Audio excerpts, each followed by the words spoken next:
Oui, c'est vrai que les femmes rêvent généralement du prince charmant sur un cheval aux yeux blancs et tout, ou alors le bantou, on dirait, qu'on pourrait dire en Afrique.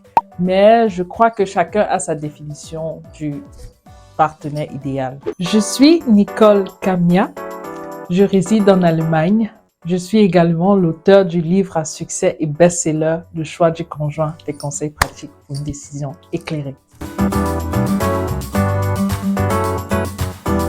Trouver l'amour, le partenaire idéal avec lequel partager son existence est une quête qui concerne tout le monde.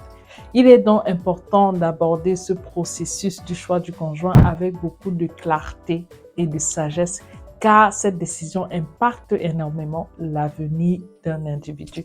D'où le titre de mon ouvrage intitulé Le choix du conjoint, des conseils pratiques pour une décision éclairée.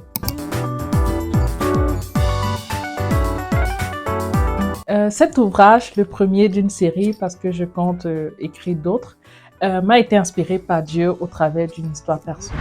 J'ai vécu un événement crucial qui m'a permis de percevoir le monde et mon identité d'une autre manière.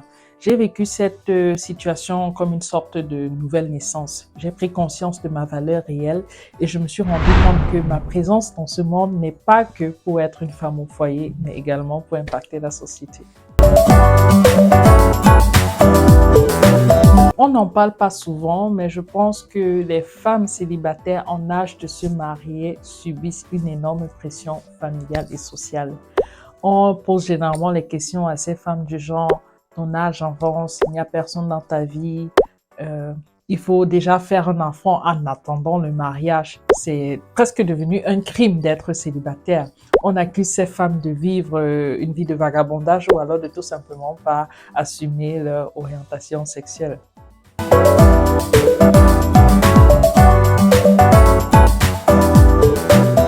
Il y a une artiste camerounaise, mon pays d'origine, qui a chanté « L'homme, le ventre, le bas-ventre ». C'est l'image qu'on donne à la jeune fille du mariage dans la société actuelle, que ce soit en Afrique ou en Europe. Et c'est ce que je pensais aussi à une certaine époque de ma vie. Mais je crois que c'est une croyance limitante et très grave même. Et il est temps que les jeunes hommes et les jeunes femmes changent leur mindset tout simplement par rapport à cela. Et c'est très important.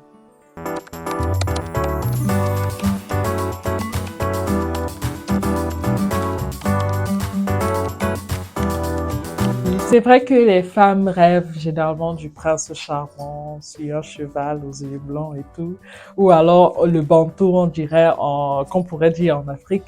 Mais je crois que chacun a sa définition du partenaire idéal. On ne devrait pas que s'attarder là-dessus parce qu'il existe d'autres aspects beaucoup plus importants que beaucoup ignorent aussi et j'en ai parlé dans mon livre.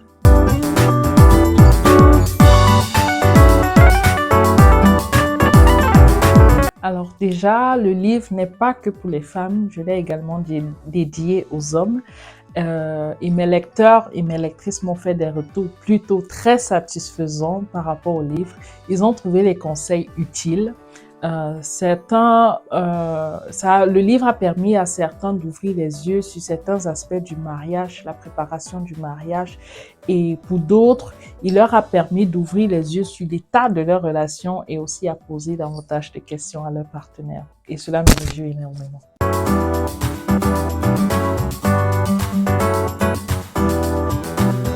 Je sais que je n'ai pas à dicter aux autres comment ils doivent mener leur vie, mais je déconseille fortement aux jeunes hommes et aux jeunes femmes à expérimenter plusieurs relations avant de se marier, car ces relations entraînent des blessures émotionnelles et des blessures de l'âme qui peuvent entraîner un mauvais choix du conjoint.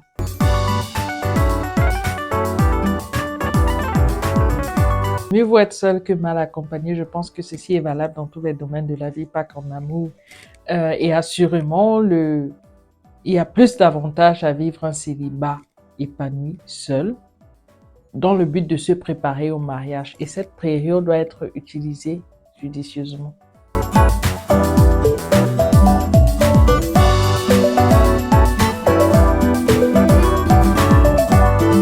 c'est vrai qu'à un moment donné, il faut se décider.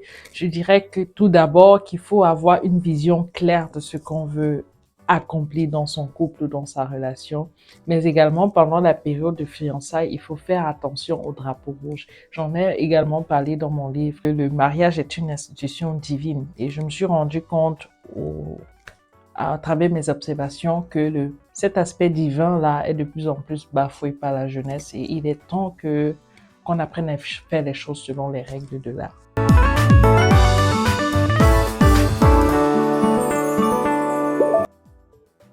Le livre est disponible partout dans le monde entier sur la plateforme Amazon.